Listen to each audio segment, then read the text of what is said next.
G'day viewers, it's Michael here again and welcome back to Single Racer.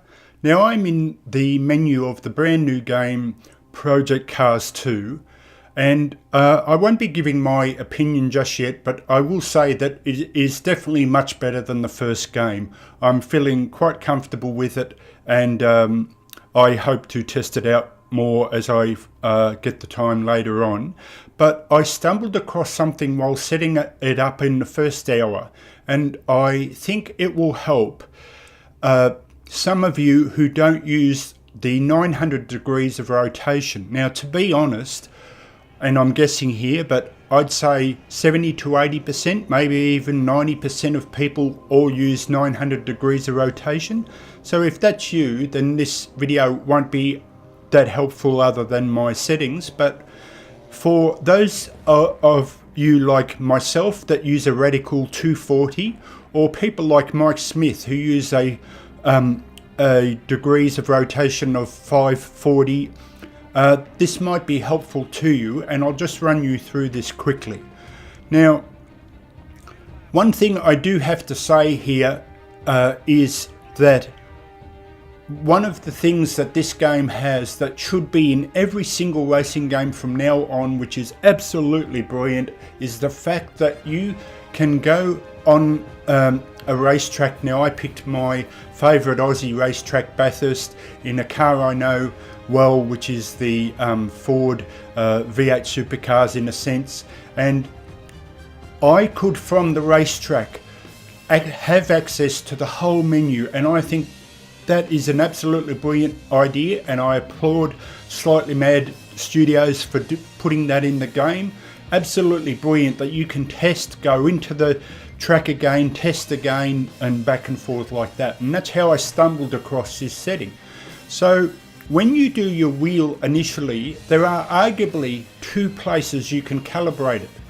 Now, the first one is the configuration here, or this one here, sorry, the assignments, and I'll run you through that. So you simply, as in all racing games, you would just click it, turn your wheel to the left, let it go, and there's your assignment, and for the right in your throttle and brake. And then I came to the force feedback and knew from videos that I saw previously on YouTube that there were the three settings I picked. And on initial testing, I found the informative the best of the lot. Now, my settings here, they've changed, but this is how I had it essentially. This was the settings that to me gave the best feedback on the road. But something strange happened when I tried the third setting, which is the raw force feedback. Now, sorry, I'll say that again. The one I picked was immersive. I'm still new to the game, so I'm still getting used to it, but the immersive was the one. So it's on informative by default. I found the immersive to be the best, but something strange happened when I clicked on raw, and that is that it's like explaining as if the force feedback was inverted. Now, in Assetto Corsa, there is an actual selection box that you can tick, and it gives you this weird reverse force feedback. So everything's like opposite. And I have one of these weird brains where in a first-person shooter, I have to select inverted mouse. So I interpret there down as my up and vice versa. So I deliberately tick the inverted mouse in shooter games. But in a racing wheel, I don't need that. And I found it really strange why it felt so almost inverted feeling when I selected raw. So that's no problem. I simply went back to immersive.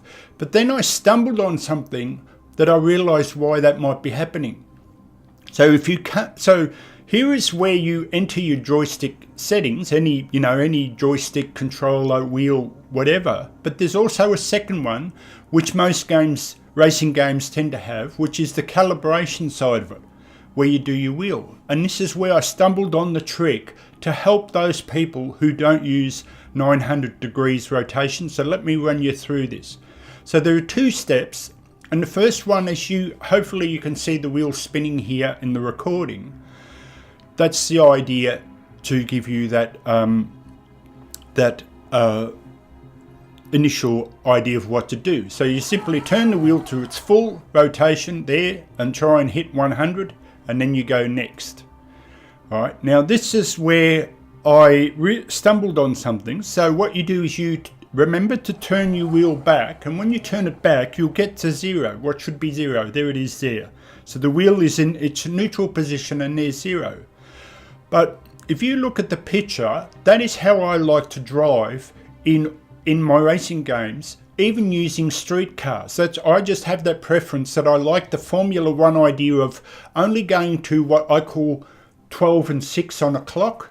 12 and 6, as you can see by the picture there. So I like that 240 degrees of rotation, because when you do the sliders for your steering sensitivity, it naturally goes to when you're going to a high speed for the wheel to behave normally. But what it simply means is with 240 is that when you're in the car park and you want to turn the wheel, I don't want the wheel to act like a street car. I want the wheel to just be able to turn to that 12.6, there it is there in the picture, and have full rotation of the wheel so that I can make gentle wheel movements while I'm racing at low speed and hairpin corners. But that's my preference. There's definitely nothing wrong with 900 degrees, and in fact I'd say it's probably better, but I just prefer the 240. But this is what I stumbled on. So so it's telling you now to turn the wheel to 90 degrees, and there's your setting. But if I do that properly, so in my G-force wheel, I'm getting to the 90 degrees of rotation, and in effect what I'm getting is mimicking 900 degrees. There it is. So if I go finish now, that'll save it. So I tried it out, and it was okay. It felt good, but more a bit like the old game rather than Assetto Corsa. And then I thought, well, hang on a sec, why don't I then change it? So I kept going down, and I changed it to roughly say 240, around here. Okay, so we're here, and I saved it. Now I've done almost 1.5 turns of the wheel to get to that 240. I saved it, and when I went out on the track, again, which is brilliant because you can do it from the track, you change the setting and go back out onto the track.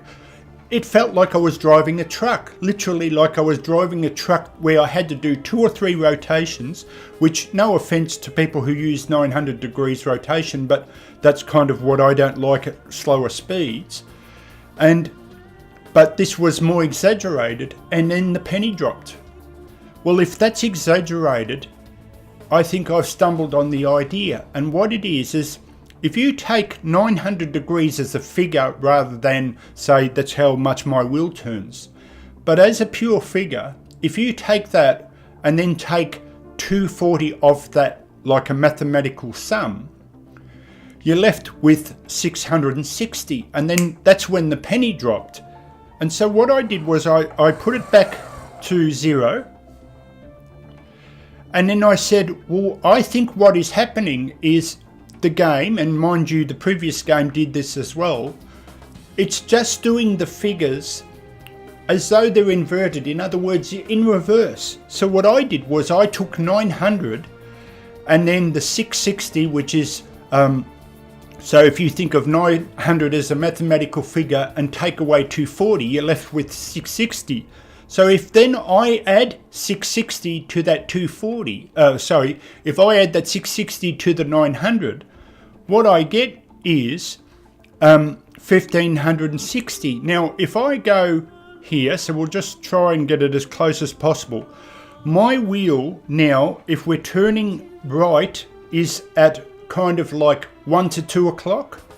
And if we turn left, it's like roughly sort of 10, 11 o'clock. But when I clicked finish and save and went out on track, all of a sudden I had 240, and then the penny dropped. And then I go, okay, so it's just doing the figures as reverse. And that's what I need to do to get my wheel to behave. It started behaving like the wheel would in Assetto Corsa, just as far as the wheel rotation goes.